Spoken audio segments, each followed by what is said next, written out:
कल प्रदोष पड़ेगा। बेटा बेटियों का विवाह नहीं होता, उन बेटा बेटियों के लिए मान लो अगर कोई ग्रह ऐसे हो गए कि भाई संबंध टूट गया और संबंध टूटने के बाद तलाक हो गया, होने के बाद दूसरा विवाह ही नहीं हो रहा, संबंध टूटने के बाद मंगल विवाह दूसरा हो ही नहीं रहा, तो प्रयास करिएगा।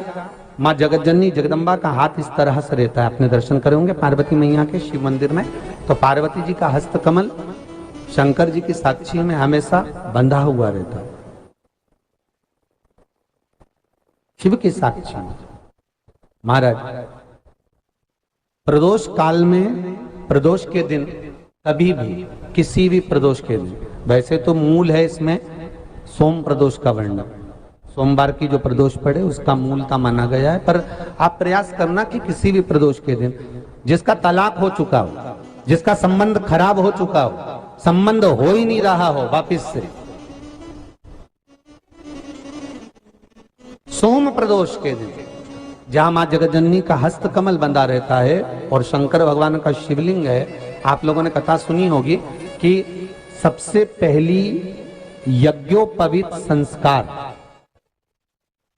सबसे पहला यज्ञोपवीत संस्कार किसका हुआ था और किसने किया था? महाराज सबसे पहला यज्ञोपवीत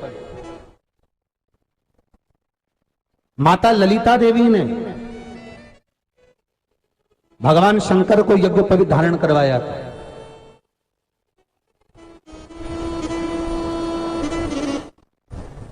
मां ललिता देवी ने सूत्र बनाकर अपने हस्त कमल से भगवान शंकर के सम्मुख में बिठाकर भोलेनाथ जी के हस्त कमल से स्वतः सूत्र बनाया था।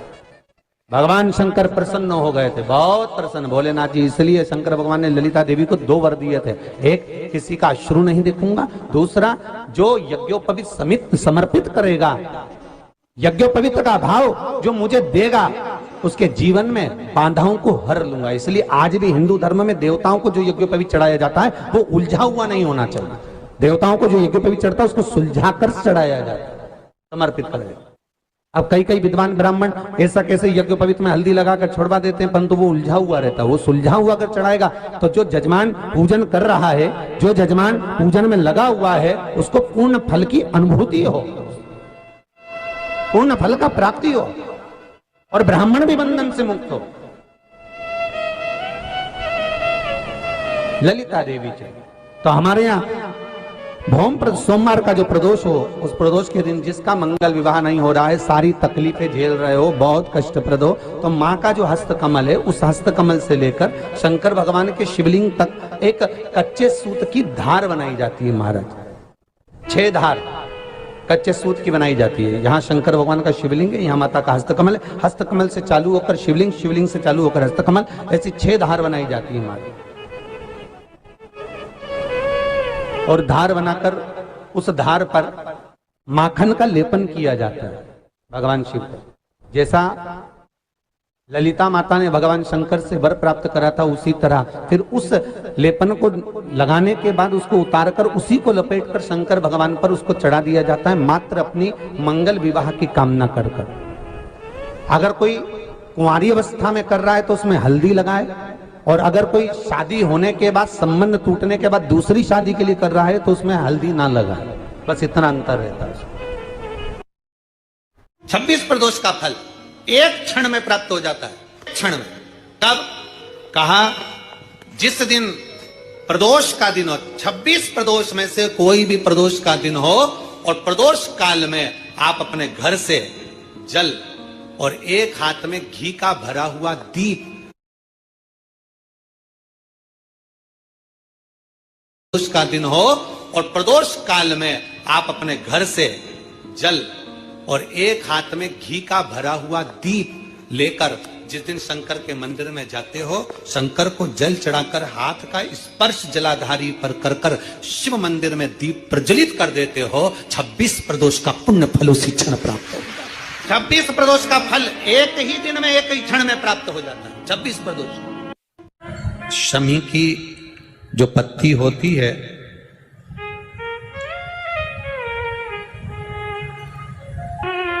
शमी की जो पत्ती होती है, एक पत्ती में जितनी पत्तियां लगी होती हैं और एक पत्ती के अंदर, जरा ध्यान देंगे, जैसे इस पत्ती में ढेर सारी पत्तियां लगी हुई है, पत्ती में से भी एक पत्ती तोड़ोगे और एक पत्ती तोड़ने पर उस पत्ती को भी अगर गिनोगे तो उसमें बहुत सारी पत्तियां होती हैं।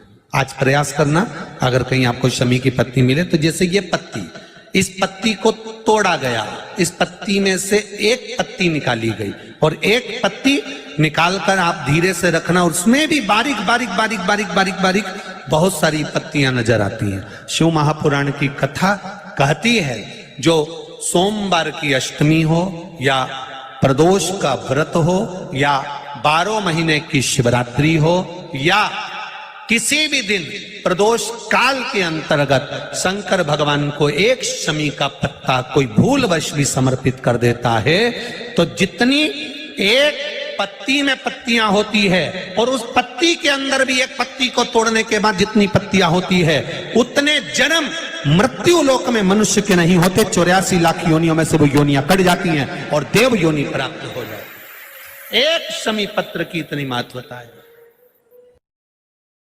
लड़का लड़की 40 साल के हो गए, 35 साल के हो गए, उनका अगर विवाह नहीं हुआ है, बहुत रिश्ते आए चले गए, संबंध आए चले गए, या जो बेटा बेटी चाहते हैं कि हम अच्छा पढ़कर एक नौकरी सरकारी प्राप्त कर लें, कोई ऐसा अच्छा जॉब हमारी किस्मत में मिल जाए, उन बेटा बेटियों से निवेदन करूंगा, यदि आप चाहते हो तो एक प्रयास जरूर करना, एक प्रयास अपनी जिंदगी में जरूर करो।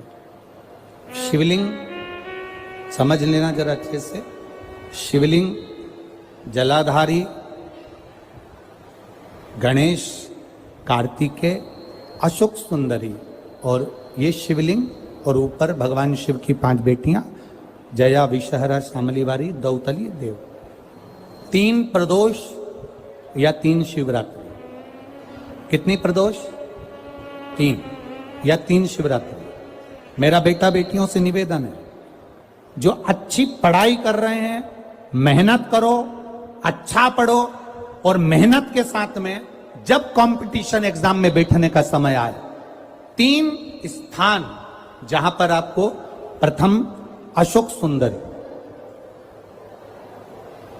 अशोक सुंदरी की जगह पर जब आप बेलपत्र समर्पित करेंगे तो डंडी का मुख जहां से पानी बहता है उस स्थान पर रखेंगे।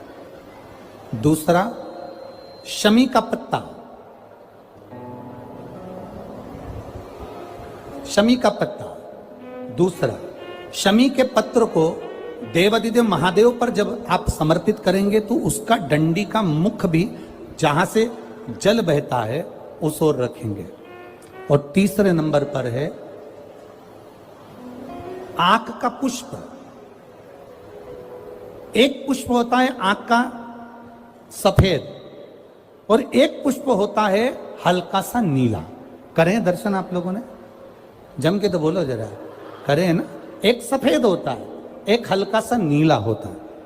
सफेद आंख का जो पुष्प होता है वो केवल देवादिदेव महादेव का एक स्वरूप होता है, और हल्का सा जिसमें गुलाबीपन, नीलापन होता है वो शिव, पार्वती, गणेश, कार्तिकेय, अशोक सुंदरी, जया, विषहरा, सामरीवारी, दौतली, देव और शिव जी के जितने गण हैं उन सबका प्रतीक होता है। तो तीसरे नंबर का जो आंख का गुलाबी कलर या हल्का नीला सा जो पुष्प होता है, उस 5 पुष्प का गुच्छ मां जगत जननी का जो स्थान है जलाधारी, जहां अगर आप इधर बैठे हो तो उसकी विपरीत दिशा, इधर बैठे हो तो उसकी विपरीत दिशा, इधर बैठे हो तो उसकी विपरीत दिशा, विपरीत दिशा में उस पुष्प को समर्पित करना है। अच्छी पढ़ाई करो, अच्छी मेहनत करो, और मेहनत के साथ में जब कंपटीशन एग्जाम के लिए जा रहे हो उस जगह पर, सीए की पढ़ाई भी कर रहे हो, चाहे किसी भी पढ़ाई में लगे हो, मेहनत के साथ में बाबा देवाधिदेव महादेव को 3 प्रदोष या 3 शिवरात्रि आप दिल से बाबा को समर्पित कर कर, बाबा से प्रार्थना कर कर अशोक सुंदरी पर चढ़ाई हुई बेलपत्र को वापिस लेकर आइए। जिस विद्या स्थल पर आप पढ़ाई करते हो, जिस कमरे में आप रहते हो, वहां उस बेलपत्र को 3 प्रदोष की या 3 शिवरात्रि की बेलपत्र रखिए। जिस समय बाबा आपकी नौकरी लगा दे, ये 3 बेलपत्र एक साथ किसी भी प्रदोष पर शिव जी को समर्पित करिए। ये शिव तत्व है। आप मेहनत करें, खूब मेहनत करें। कंपटीशन एग्जाम के लिए जितनी कोचिंग कर सकते करो, मेहनत करना उतना करो, जितना करते हो उससे 4 गुना ज्यादा करो। और उसके साथ में देवाधिदेव महादेव से नंदीश्वर शिव महापुराण से एक बात सीख कर जाइएगा। अगर आपको लग रहा है कि दुख समाप्ति नहीं हो रहा है, एक बीमारी से उठे दूसरी बीमारी में लग गए, फिर कोई दुख आ गया, फिर कोई दुख आ गया, फिर कोई तकलीफ आ गई, फिर कोई तकलीफ आ गई, बार बार आपको लग रहा है कि दुख पीछा ही नहीं छोड़ रहा, तो नंदीश्वर शिव महापुराण की कथा आपको कह रही है, प्रदोष के दिन, प्रदोष काल में 2 जगह दिए लगाना प्रारंभ कर दो। पहला, बेलपत्री के वृक्ष के नीचे पहला दिया प्रदोष काल में, प्रदोष के दिन बेलपत्री के वृक्ष के नीचे, और दूसरा दिया अपने दरवाजे की चौखट के बाहर। मतलब अपन बाहर खड़े होंगे, अंदर की ओर दिया नहीं, बाहर की ओर। एक दिया बेलपत्र के नीचे देवाधिदेव महादेव से प्रार्थना कर कर, हे शिव शंकर, हे गौरी शंकर, हे शिव, आज प्रदोष का दिन, प्रदोष काल में आप भ्रमण के लिए निकलोगे नंदीश्वर के साथ में, ऐसी कृपा करना, आपके लिए मैंने द्वार सजाया है। इसलिए 2 दीप स्मरण करो। हाँ, अच्छा इशारा करा है, उसे समझ गए हो। जिस दिए को आप लगाओगे प्रदोष के दिन, प्रदोष काल में, एक दिया बेलपत्री के वृक्ष के नीचे लगाया है, और दूसरा दिया जब आप घर में प्रवेश करोगे तो राइट हैंड पर ही लगाएं। कौन से हैंड पर लगाएं? राइट हैंड पर। बहुत बहुत साधुवाद आपको दीदी, धन्यवाद, धन्यवाद दो। उन्होंने इशारा करके बताया कि दिया किस ओर लगाएं, कम से कम अपने को अंदाजा तो लग जावे ना दिया किस ओर लगना चाहिए। साधुवाद था, बहुत बहुत साधुवाद। विषम परिस्थिति में फंसे हुए हो और ऐसा लग रहा है कि हम बहुत बड़ी समस्या में उलझे हुए हैं और इससे निकल नहीं रहे, या बहुत बड़ा काम है हमारा, हो नहीं रहा, चाहे प्रशासनिक हो चाहे अन्य कोई चीज का हो, कुछ मत करना। एकांत के शिव मंदिर में जाइए। अगर एकांत का शिव मंदिर भी नहीं मिले तो एकांत में कहीं छोटा सा मिट्टी का शिवलिंग का निर्माण करिए, पार्थिव शिवलिंग का निर्माण करिए, पर करना एकांत में, घर के बाहर किसी एकांत में शिवलिंग का निर्माण कर लो। या तो एकांतेश्वर महादेव पर चले जाओ, कोई एकांत में शिव मंदिर हो वहां, या कहीं एक पार्थिव शिवलिंग का निर्माण कर लो, छोटा सा। एक बेलपत्र, बहुत ध्यान से सुनना, एकांतेश्वर महादेव का ये वृत्तांत। जब किसी विषम परिस्थिति में उलझे हुए हो, बहुत बड़ी समस्या सामने आकर खड़ी हो गई है, सबके हाथ जोड़ लिए, सबसे निवेदन कर लिया कि हमारा ये काम कर दो, नहीं हो रहा, सब दूर से मेहनत कर ली है, परिश्रम कर लिया है, परिश्रम तब भी जारी रखना। एक बेलपत्र, एक चावल का दाना, एक सफेद पुष्प, एक शमी का पत्ता, एक छोटी सी दुर्वा, दुर्वा जानते हो सब लोग, जो जमीन पे दूब लगी रहती है, दुर्वा, दूब, दुर्वा, एक दुर्वा, वो दुर्वा में बस दुर्वा में वो जो दुर्वा होती है, कोई कोई दुर्वा एक डंडी की होती है। दुर्वा में बस इतना ध्यान रखना कि दुर्वा एक रहे और उसमें से 2 पत्तियां निकली हुई हो। देखिए ना आप लोगों ने, पहले बोलो, जम के बोलो, देखा है ना? दुर्वा एक हो और 2 पत्ती की हो, एक ही कहलाएगी। 2 पत्ती निकली हुई दुर्वा एक श्वेत पुष्प, शमी का पत्ता, बेलपत्र, चावल का एक दाना। एकांत में कोई शिव मंदिर हो, अगर मंदिर ना हो तो एक छोटा सा पार्थिव शिवलिंग का निर्माण किसी पेड़ के नीचे एकांत में जाकर पूजन कर कर, आराधना कर कर, घी का दीप लगाकर एक एक सामग्री शिव जी पर अपने मन की कामना कर कर समर्पित करना प्रारंभ कर दीजिए। शुरुआत दुर्वा से करना।